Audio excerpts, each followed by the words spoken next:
Good morning, the crowd. As per talk with you, I'm just going to revise your topic continuity and differentiability. Generally continuity, but I'm going to cover full chapters. So, what is continuity? That we discuss while we learn in February, right? So, continuity means continuous, no break, right? So, for given a function is said to be continuous if left hand side limit, right hand side limit, and value are equal. Then a function is said to be a continuous function. That is, limit x tends to a for any function from left side is equal to limit x tends to a from right side fx is equal to f of a. Then a function is said to be a continuous function.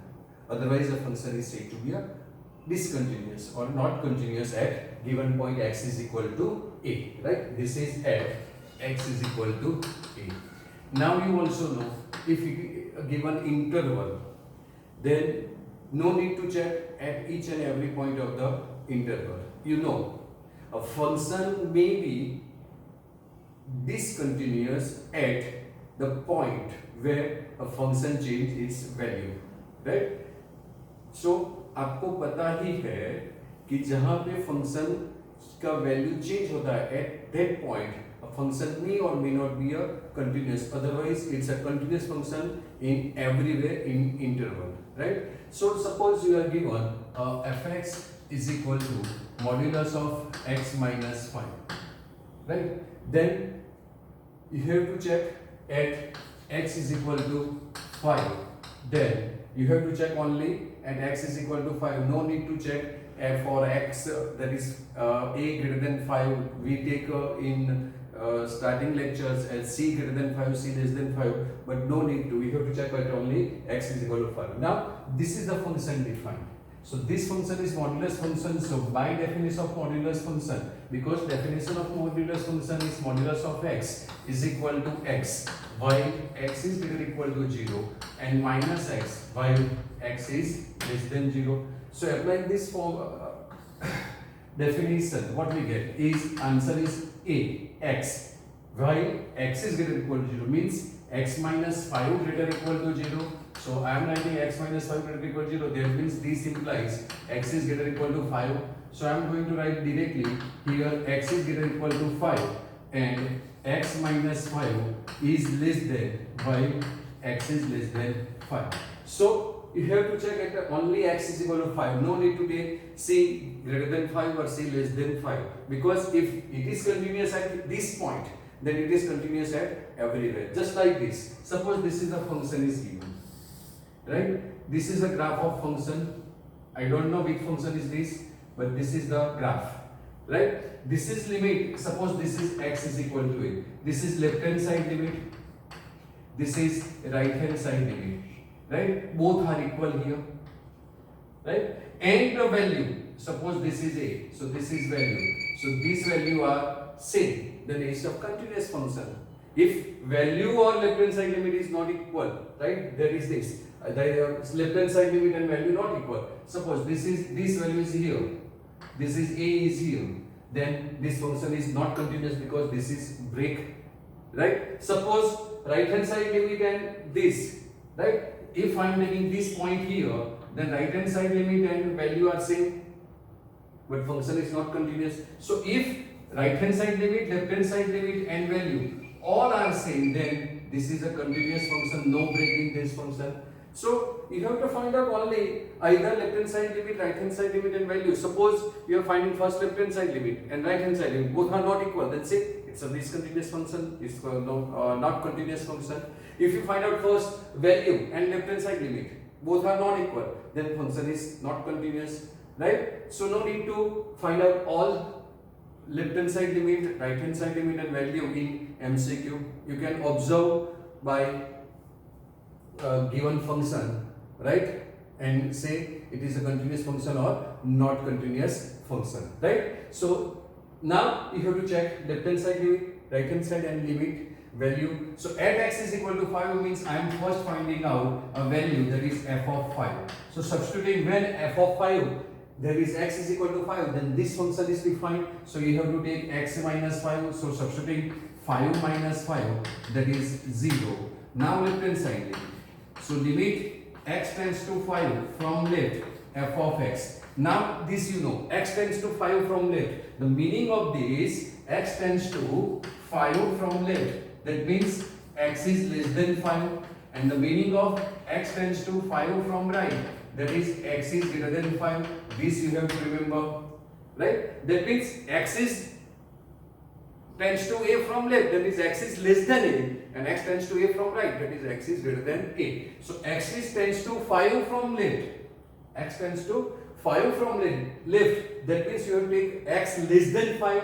So x less than 5 means x less than 5, this function is defined, that is 5 minus x. I am writing multiplying by minus here. Now substitute, sorry, have to write limit, I am forget to explaining this, okay? So limit x tends to 5 from left, this is 5 minus x. So answer is, now x is 5, so 5 minus 5 is 0. So this is result number 1, this is result number 2, right? And now both are same, so you have to find out right hand side limit. So limit x tends to 5 from right, f of x is equal to limit x tends to 5 from right. Now for 5 from right, there is x greater than 5. For x greater than 5, this function is defined, that is x minus 5. So now substitute x equal to 5 here. So this is 5 minus 5, again 0. So number 1, 2 and 3 all are equal, that is limit x tends to 5 from left, right? So therefore limit x tends to 5 from left, fx is equal to limit x tends to 5 from right, fx is equal to f of 5. So this function is continuous at x is equal to 5. And you also know from graph, if this is an MCQ question, then no need to do anything, right? You know modulus function intersects, suppose this function, right? This function is intersect x-axis at modulus equal to 0, that is x equal to 0. Whatever given in modulus at that point equal to 0, you have to take at that point, it intersects the x-axis, and a function is continuous at this point, x equal to 0, but not differentiable at that point. That you have to remember. Now it is given here x minus 5, right? So mod x minus 5 is given. So this function, right, at x minus 5 equal to 0 intersect x-axis. Intersect x-axis at x minus 5, right? Modulus में जो भी होता है ना, whatever in modulus at that equal to 0 you have to take. So what is given in modulus? x minus 5. तो आपको x minus 5 equal to 0 ही लेना है. तो x minus 5 equal to 0 लेंगे तो क्या होगा? x is equal to 5. So this function is intersect x-axis at x is equal to 5. So this is x is equal to 5, right? So this is a continuous function, because you know graph of the modulus function is a intersection of two union of the not intersection, union of the two arrows, right, like this. So this is the graph, right? So remember this thing, modulus function is given. Why modulus function is given? Then modulus function intersect whatever given in modulus at equal to 0, that is x minus 5 equal to 0, right? But not continuous at that point, x minus 5 equal to 0. That you have to remember for differentiability also. So now I hope it is clear. What you have to do, you have to find out left hand side limit, right hand side limit, and value. If all are equal, then it is a continuous function, otherwise not continuous function, and no need to find out here x equal to 5, you have to find out only. No need to find out c greater than 5 or c less than 5, right? I explained in beginning, right? And then I say that no requirement of all these cases, take only this, that is equal to 5, right? So another thing, for if a given function is continuous given and some constants are given, then you have to find out the constant value. So we are going to look up for that questions. So wait a minute. So this type of question is given, find a and b if function is given, is given function is continuous, right? So means this function fx is continuous function. Now given interval 0 to 3 pi by 2, so given that f is continuous in closed interval 0 to 3 pi by 2. Now f is continuous in interval means f is continuous at each and every point of the interval. Now see here, at which point function change the value is pi by 2 and pi, at which function change the value. So we have to check the continuity. If you want to check, here we have to find the value. So we have to take function is continuous at x equal to pi by 2 and x equal to pi, right? Because at these 2 points, pi by 2 and pi, function change its value, right? So therefore f is continuous at x is equal to pi by 2 and x is equal to pi. So we are taking first x is equal to pi by 2. So first f is continuous at x is equal to pi by 2. Now you know f is continuous at x is equal to a, then left hand side limit, right hand side limit and value are equal. So writing f is continuous at x equal to pi by 2, therefore limit x tends to pi by 2 from left fx, that is left hand side limit, is equal to right hand side limit, that is limit x tends to pi by 2 from right fx is equal to value, that is f of pi by 2 are equal. Now as we discuss, x tends to pi by 2 from left, that means x is less than pi by 2, and for x less than pi by 2 this function is defined.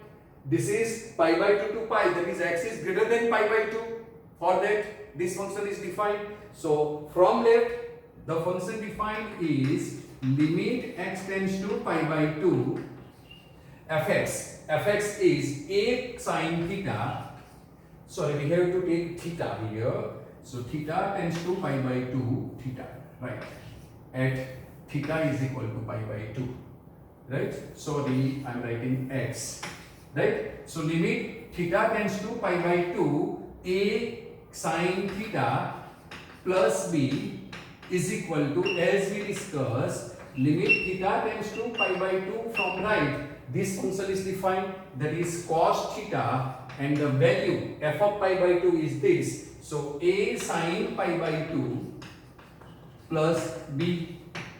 Now if we apply limit, then we have to write theta is equal to pi by 2 here. So what we get? Therefore a sine pi by 2 plus b is equal to cos pi by 2, and this is the same what we write here. Now sin pi by 2 is 1, so this is a plus b is equal to 0, equation number 1. Now f is continuous at x theta is equal to pi, so f is continuous at theta is equal to pi. So therefore I am not going to write this step, I am writing directly this. So limit theta tends to pi from left, right? No need to write that left hand side limit first. You can write value first, then right hand side limit. You can write right hand side limit first, right? But generally I am using this type of format, right? Left hand side limit, right hand side limit, and value are same as we discussed, right? So x tends to pi from left. Pi from left means this function is defined, that is cos theta is equal to limit theta tends to pi from right. From right is tan theta plus b, and is equal to f of pi is cos pi. Now substituting limit here, what we get? Cos pi is equal to theta is pi, so tan pi plus b, and cos pi is this here.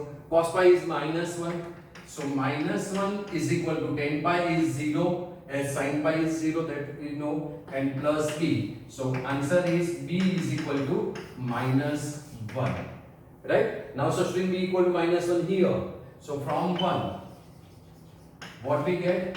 A is equal to, b is minus 1, so a is equal to 1, so we get a is equal to 1. So you have to write proper answer, therefore a is equal to 1 and b is equal to -1. So this is your answer, right? Got it? So this is the one example for find out the constant value, and also one example for check the validity of the functions, either continuous or not continuous function. Okay, so one more example. So now we are taking a question of differentiability. As you learn and we discussed in 11th standard, the definition of derivative, that is f dash x. We have two definitions, right? Limit x tends to a, fx minus fa upon x minus a, and another one is if we take x minus a is equal to h, then limit h tends to 0, f of x plus h minus fx upon h. There is another definition that you know, right? Other definition is limit h tends to 0, f of x plus h minus fx upon h. These two definitions we learn, right, in 11th standard. And as we discussed previously, right, before a month ago, right, right. So for differentiability, if left hand side derivative and right hand side derivative are equal, then a function is said to be a differentiable function, that we learn in 11th standard, right? So you have to find out the derivative of both sides, but it is given is not differentiable. We have to prove this not differentiable at this point, right? So first of all, we have to define this function, right, at x is equal to 1. So given function fx is equal to, if we define this function is x minus 1 is x is greater or equal to 1, and 1 minus x is less than 1. This is the definition of this function. Now derivative from left hand side, right? So left hand side derivative LHD, right? That is limit x tends to at point 1. If this is at point A, then fx minus fa upon x minus a. Now we have to take 1. So limit x tends to 1 from left, because we are taking left hand side derivative, right? F of x minus a is f of a whole upon x minus a. This is the definition of left hand side derivative, right? Now fx from left x tends to 1 from left. That means as usual x is less than 1, and for x less than 1, this function 1 minus x is defined. So this is equal to limit x tends to 1 from left, f of x is 1 minus x upon, sorry, we have to write here 1 because we are writing directly a formula, right? So this is x minus 1. If we write x tends to a from right, like this, then we have to put a here, right? So I'm writing a here 1, so we are writing 1. So this is limit x tends to 1 from left, this is minus 1, and limit of minus a 1, that is constant, so answer is minus 1. Now right hand side derivative. So right hand side derivative, that is you have to take limit x tends to 1 from right, f of x minus f of 1 whole upon x minus 1, right? So this is limit x tends to 1 from right.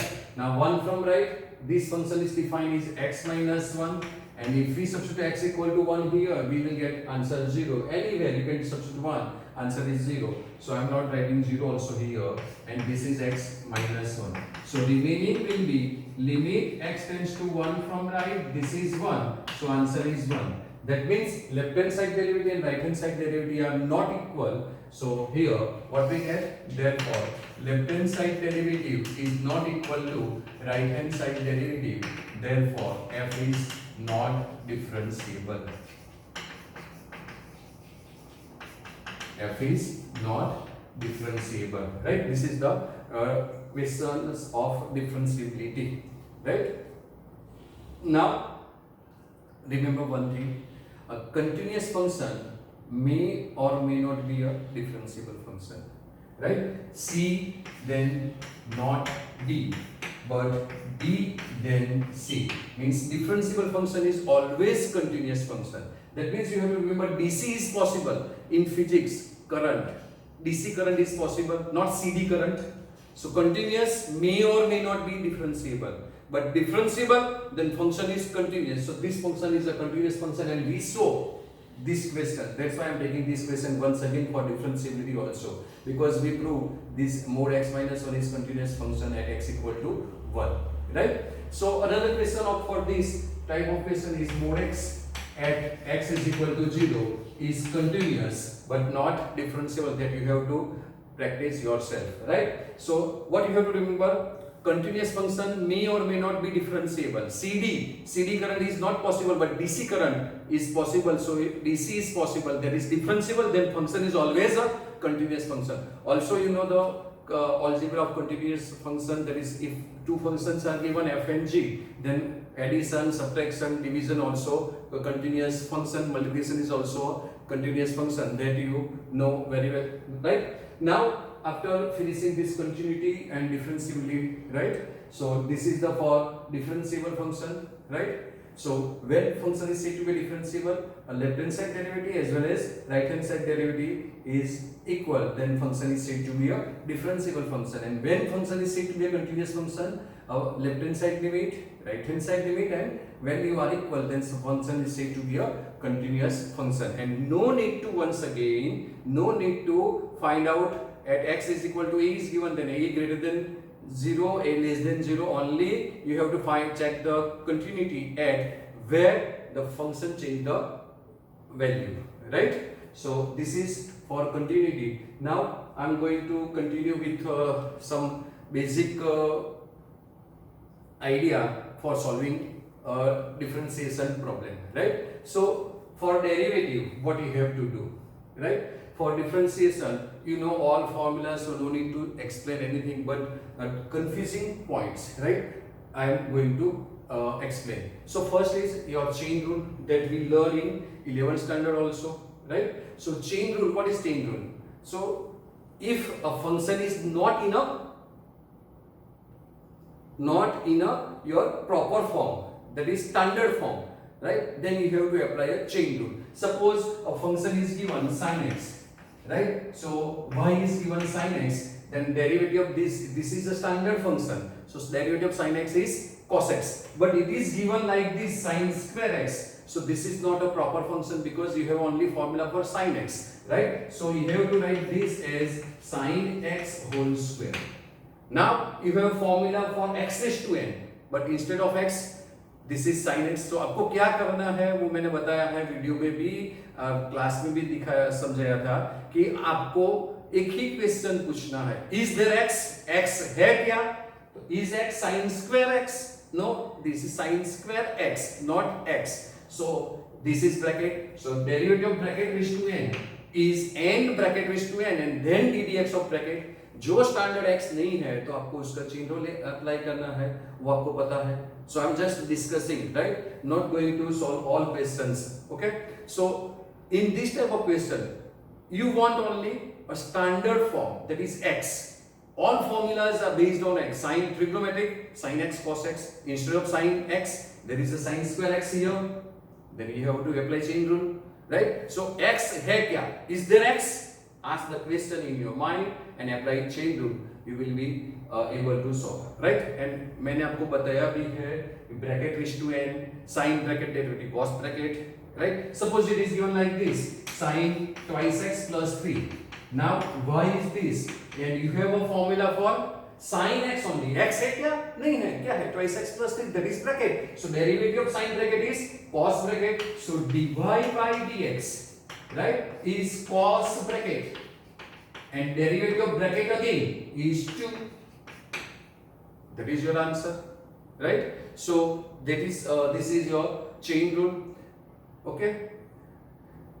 So now for another type, I want some space, so wait. Now for parametric equations given, that is x is equal to something and y equal to something given, then you have to differentiate that function with respect to, suppose x is equal to a cos theta and y is equal to b sin theta given, then find out dx by d theta, dy by d theta, and then dy by dx. But never forget to write denominator, dx by d theta not equal to 0. You have to write that thing very well. For inverse trigonometric function, apply condition. In NCERT book it is not given, but required is condition first, right? That you know, right? Suppose it is given sin inverse sin theta, then answer of this is theta. But when this theta, if theta lies in the range of this sin inverse, so you have to write the condition proper. Otherwise, this is not a theta, right? In NCERT book, they are accepting that all functions are defined in their related range, right? But not in Gujarat. So you have to show, you have to write all condition properly in inverse trigonometric function as well as in differentiation also, right? So that is an important thing. Then implicit function is given, then you know while you are differentiating with respect to y, x, then you have, if you get y, then you have to multiply by dy by dx, so no need to say anything. Now just I want to explain once again three functions that makes a problem: a raised to x, x raised to x, and x raised to n. Right? So this is once again I am explaining constant raised to variable. This is variable raised to variable, and this is variable raised to constant. So this is very most important aspect of your differentiation, because you have messed up these three things. Generally these two, you have messed up these two, x raised to n and a raised to x. So for this formula is a raised to x into log a base e. This is variable to raised to variable. So while the function is in form variable raised to variable, you have to take both sides log and then differentiate, right? And for differentiation, what you have to remember, for first derivative, second derivative, that you know, first simplify as much as possible, then give the number which you are going to differentiate, then simplify, right? Then check whether a previous equation is applicable or not. If not, then differentiate that function, give the number, and you will get your answer, right? That is the procedure. Now for variable raised to variable, you have to take both sides log. Suppose this function is given and you want to differentiate this function, then you have to take log both sides. So log y is equal to log of x raised to x. Now applying log rule, what we get? Log y is equal to x into log x, and then differentiating with respect to x. Derivative of log y is 1 upon y. So derivative of log y is 1 upon y. dy by dx is equal to x into 1 upon x and log x as it is. So answer is dy by dx is equal to y.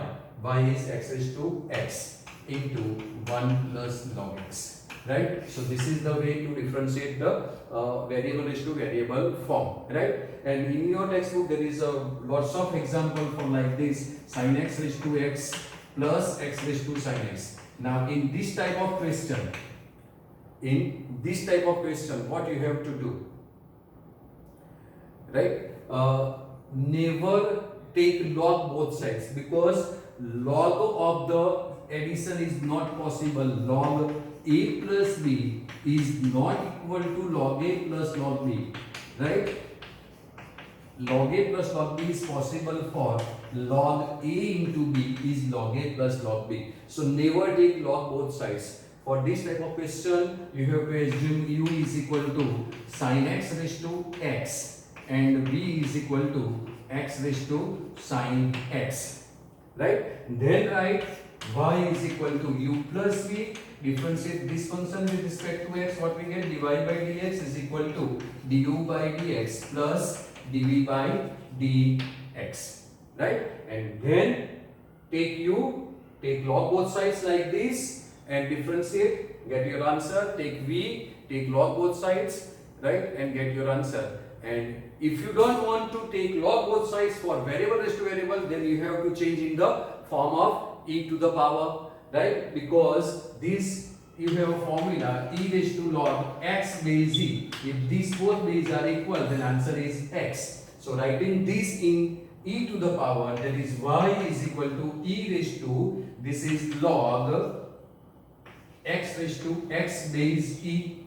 So answer is x raised to x. Now taking x to here, right, what we get, e raised to x log x, right? So how we have to write that, I told you in our previous video lectures, right, that take power to front side of log, right, that is e to the power, power into log base, e to the power to the base. Suppose you want to write this, then answer is, for this is e raised to x power log of base is sin x, so log of sin x. Then derivative of e raised to bracket is e raised to bracket, and differentiate this function u into v, applying rule, you will get your answer, right? So this is the most important type, that is variable raised to variable, and be careful in exam, right?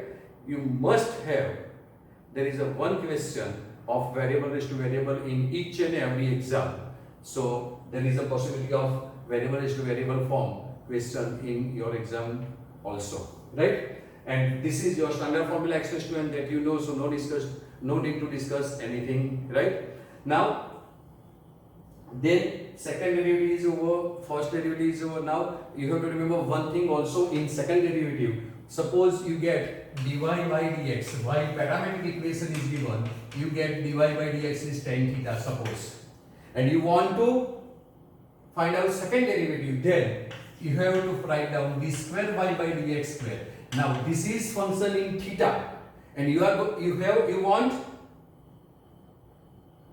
differentiation with respect to x, means this is theta, so derivative of tan theta is sec square theta, and applying chain rule, you have to multiply by d theta by dx. You have to multiply by d theta by dx, right? Same as this is sin tan y, then sec square y into dy by dx. So this is theta. So be careful for parametric equations given, and you want to find out this second derivative, then you have to multiply d theta by dx, otherwise you don't get your answer, right? And then mean value theorem and Rolle's theorem. Rolle's theorem is given function is continuous in closed interval, open interval, differentiable, then f of a is equal to f of b, then there exists a c belongs to open interval ab such that f dash c equal to 0 is Rolle's theorem, right? And if Rolle's theorem question is there in MCQ, there is no need to check three conditions, that is continuous, differentiable, and f of a is equal to f of b. If it is given that Rolle's theorem is not applicable, then you have to check all conditions, otherwise simply directly you have to find out f dash c equal to 0. Same thing mean value theorem, right? So one mean value theorem, Rolle's theorem question are there in your question exam definitely, right? So mean value theorem, only continuous and differentiable condition is there, no f of a is equal to f of b, then f dash c is equal to f b minus f a upon b minus a, that is the mean value theorem. And geometric interpretation of Rolle's theorem is a tangent, right? A tangent is parallel to x-axis, and geometric interpretation of mean value theorem is tangent is parallel to the point, 2 points given, line joining 2 points, right?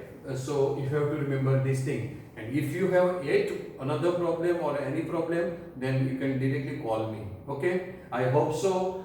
This thing is very useful to you, right? You need only continuities, questions, and revision, but I give fully chapters revision, right? So this is enough for this video, right? If you need more, then tell me. Thank you and good luck for your exam, right? But write carefully, read question carefully, because you have no idea how to write, right? So as we discussed in our meeting, read question carefully, then attempt for answer, right? No need to worry, right? You know everything. Keep self confidence. I can, मैं सब कुछ कर सकता हूँ या कर सकती हूँ, राइट? मुझे सब पता है, I know everything, right? And write positively with positive mind. Okay, so good luck.